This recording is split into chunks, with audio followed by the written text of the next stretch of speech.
In a world where even gods forget how to love, she sang and a king wept.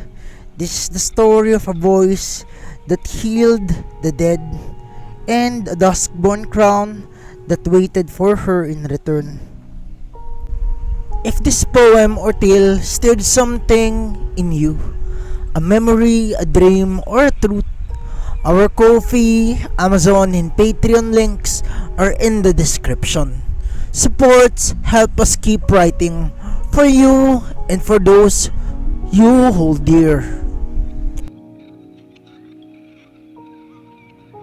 The Queen of Lanterns and the King of Dusk, a fairy tale love story created by Pacampara. Long ago, in a realm where gods listened to music more than prayers, there lived a girl whose voice could soothe storms and sorrow.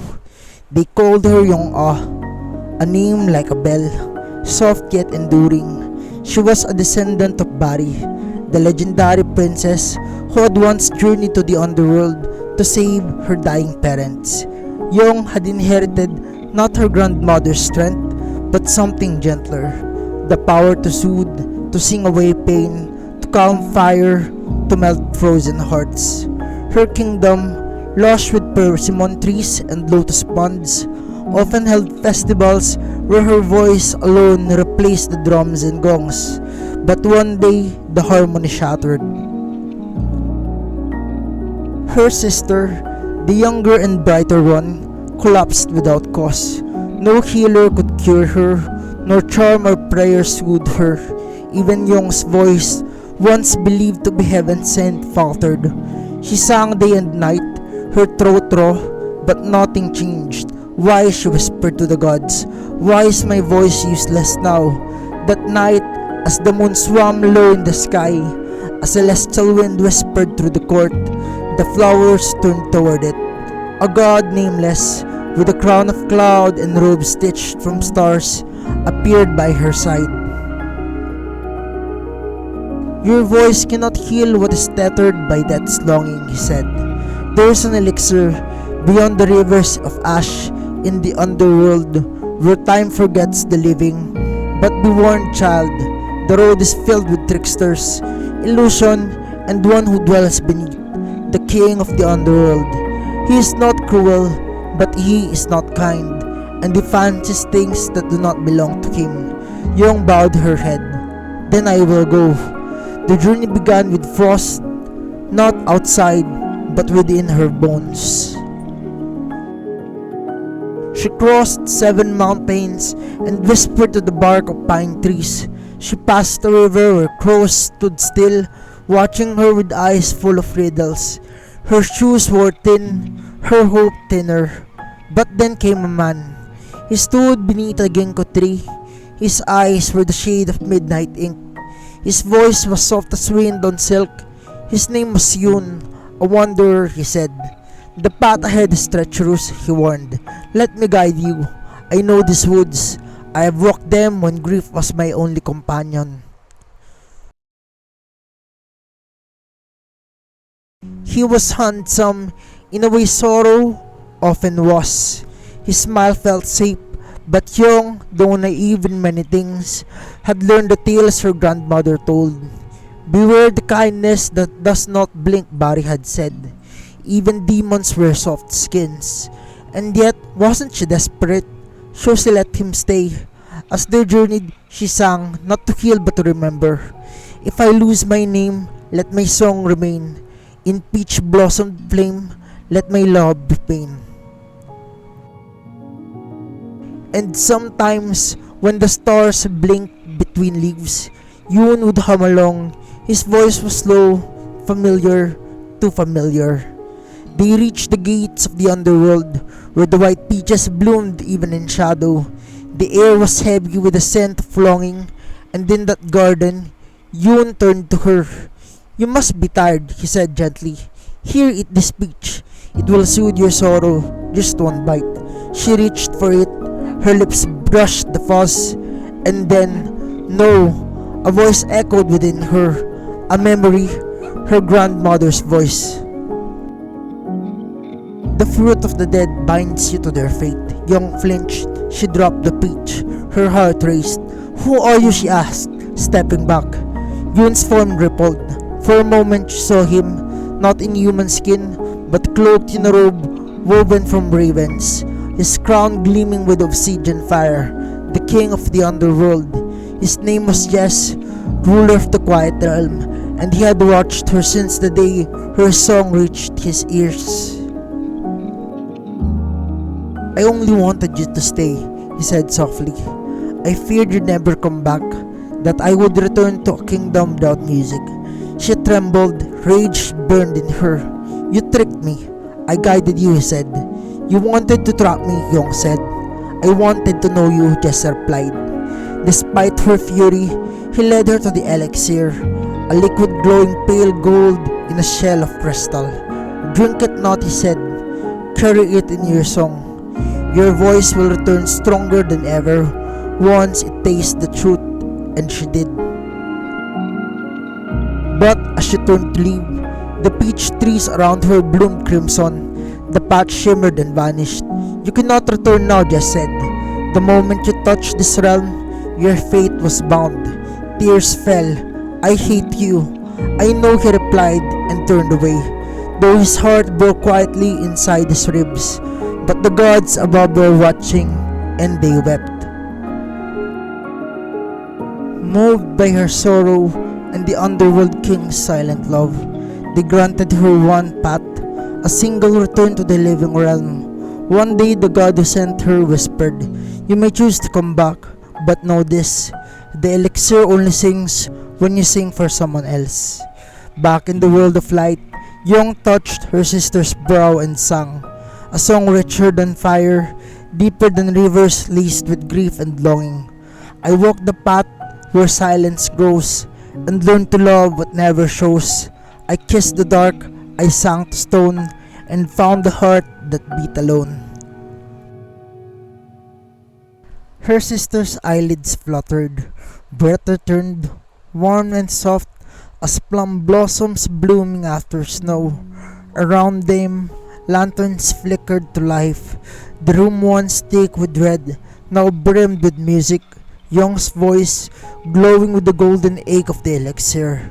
Yet in her joy she faltered, because as she sang, a thread of her soul tugged violently.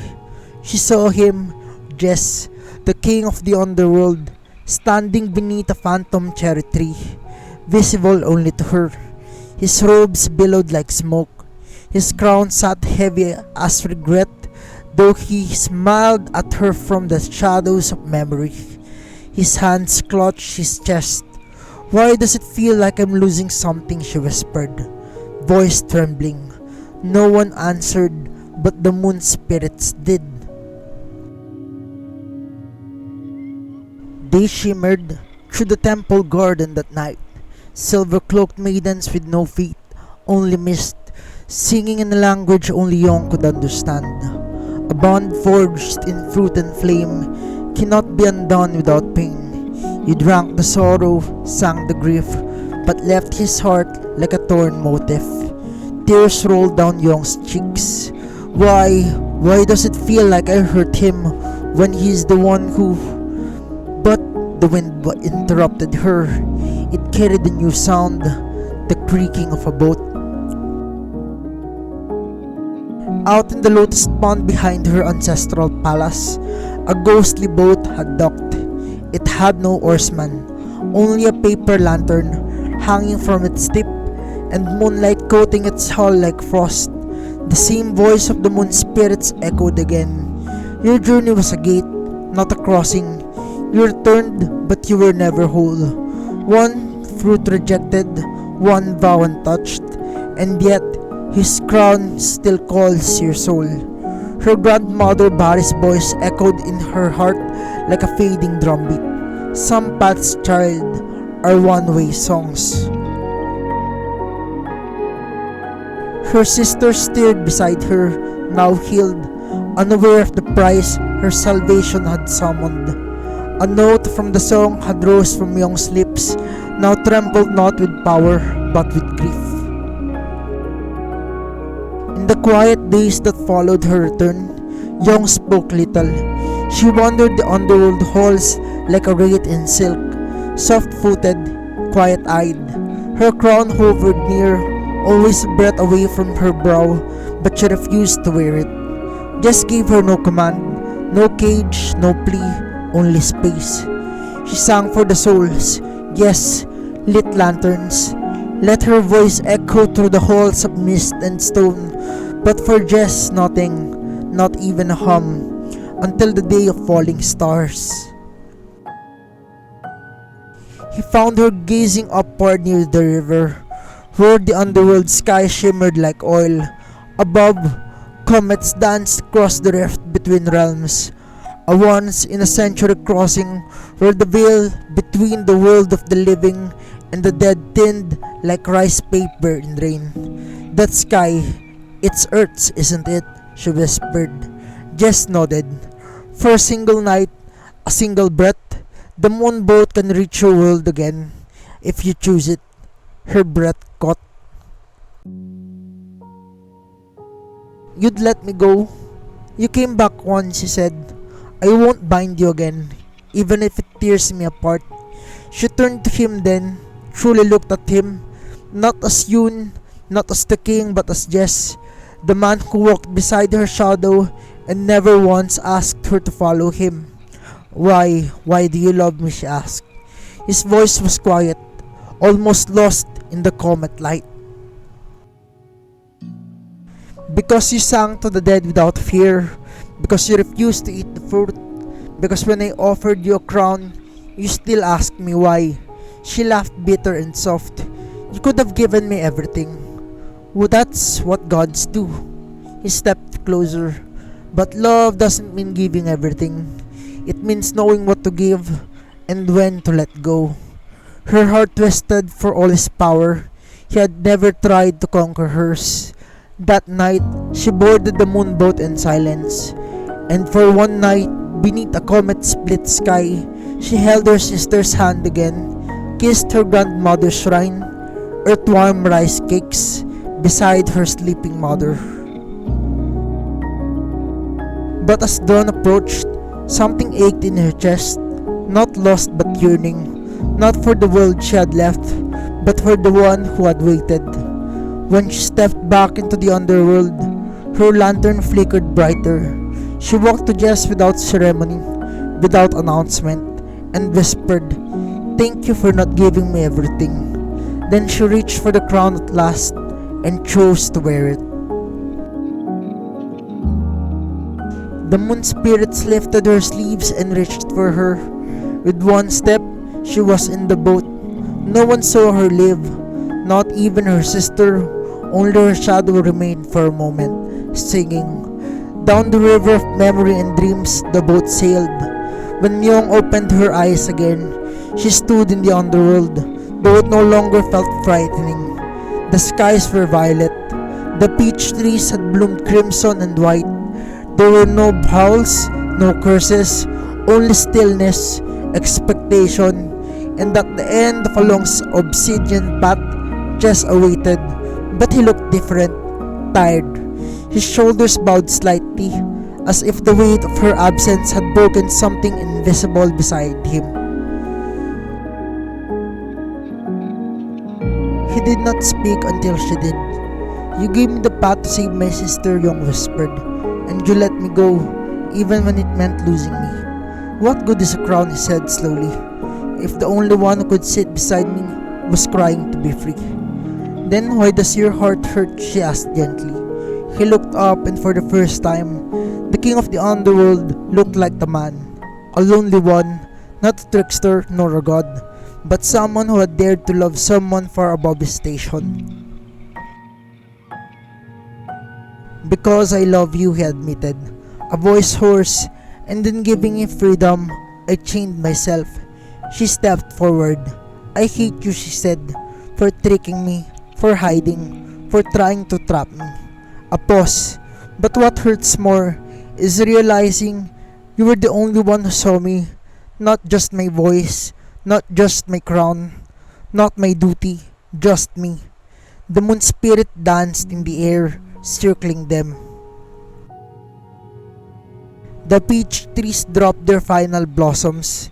The crown of the underworld, shaped like weeping willows and forged from lost lullabies, hovered between them. She reached for it and placed it on her own head. "Then let this realm not be a prison," she said, "but a sanctuary for all broken things, for all forgotten songs. If I am to be the queen, I will rule beside the one who heard my soul cry before I knew it was weeping." The stars in the underworld didn't flicker. They pulsed like heartbeats, slow, deliberate, eternal.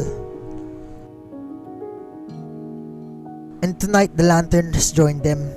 They floated above riverbanks, tethered to nothing but song, glowing with the hush of peach petals and fireflies. Each held a memory, a sorrow gently soothed, a name once forgotten and now called back by her voice. Young walked barefoot along the blank marble halls, her steps making no sound. Her gown shimmered like water touched by moonlight, her crown a gentle ring of pearl and silver fire. Behind her, souls gathered not to plead, but to listen, to remember. Jess stood in the doorway. He didn't speak. He never did when she was singing.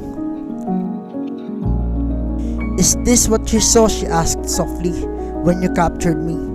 Jess hesitated, then stepped closer, until only silence stood between them. "I saw someone who could sing to the stars and not be swallowed by shadow," he said.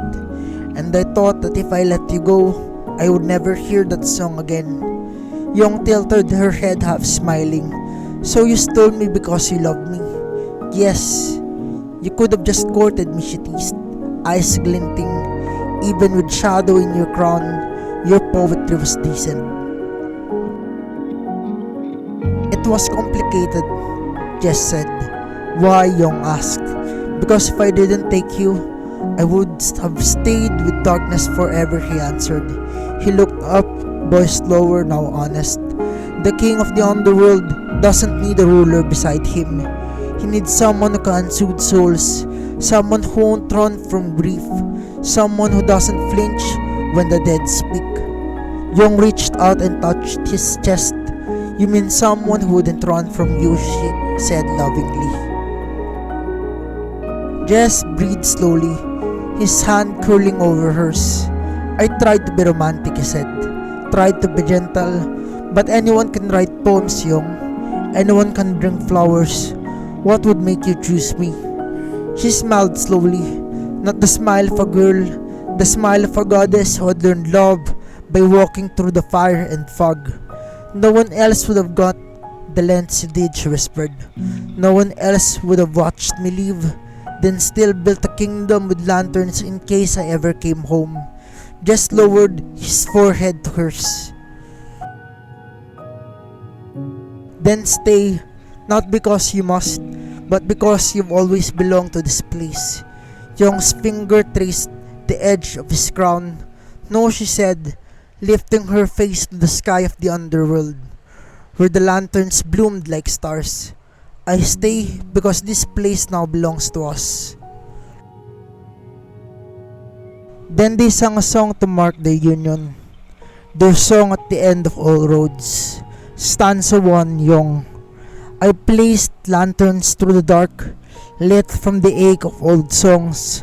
Souls who wandered without name now follow trails of warm fire. Where silence once devoured tears, now even sorrow hums peace." Stanza 2, Jess. "You made my kingdom bloom without sound, where even death dared not speak. Each lantern holds your lullaby. How can I not love the light? I caught you not to own you, but because I could not lose you." Stanza 3, Young. "Then why not court me gently, whisper truth beneath the ginkgo? Did you not think I'd listen if your heart had sung first to mine? Love tricked is still love, but I'd rather have been chosen." Stanza 4, Jess. "Because it was too tangled, the shadows starred monarch. Would you have stayed? If I'd come cloaked in pain, not poetry. If I hadn't dared, would I have stayed with only darkness? Stanza 5 yung no man has crossed the underworld to guide me past illusions. No hand reached through my thorns and said, let me walk beside you. You came as Yoon, not king, and that's the man I loved. Stanza 6 Yes, romance is a fleeting thing. Many can speak with sweet words, but no rose grows in my realm, save the one I watered with grief. If love were only words, you'd have left when the mask faded. Stanza 7 yung yet you called me queen, not prisoner, when you could have let me break. You showed me the elixir, not to bind me, but to free me. Who else would love me enough to let me go then wait? Stanza 8 Yes, when you left, the wind stilled, even ghosts wept at your absence. I ruled, but every crown I wore was made of unsung verses. I need not a queen of laws, but a goddess of lanterns. Stanza 9 yung so now I rise beyond breath, a deity of crossing light. I am no longer bound to time, but still my voice lingers here. The dead will find their loved ones not by name, but by my flame. Stanza 10 Yes, then stay not as prisoner, not as bride, but as song itself. Let your light become the stars that line each soul's returning path. Let me walk beside the dawn you poured into this twilight. Stanza 11 yung you were always too romantic, yes. Roses instead of reasons, but reasons fade, and your thorns bloom with meaning others lack. No one else would have gone the lengths you did, not one soul. Stanza 12 both so would remain dusk and dawn, two halves of a greater whole. He soothes the broken-hearted, he shows the way home with song. Let no tale forget this truth, even gods may fall in love. If this touched your heart or sparked a smile, you don't need a sub. Just know that the door is always open in this channel, and you can listen anytime and any day, for I upload daily. Come back anytime, where words bloom and moments linger. Thank you for sharing this space with me. Until then, God bless.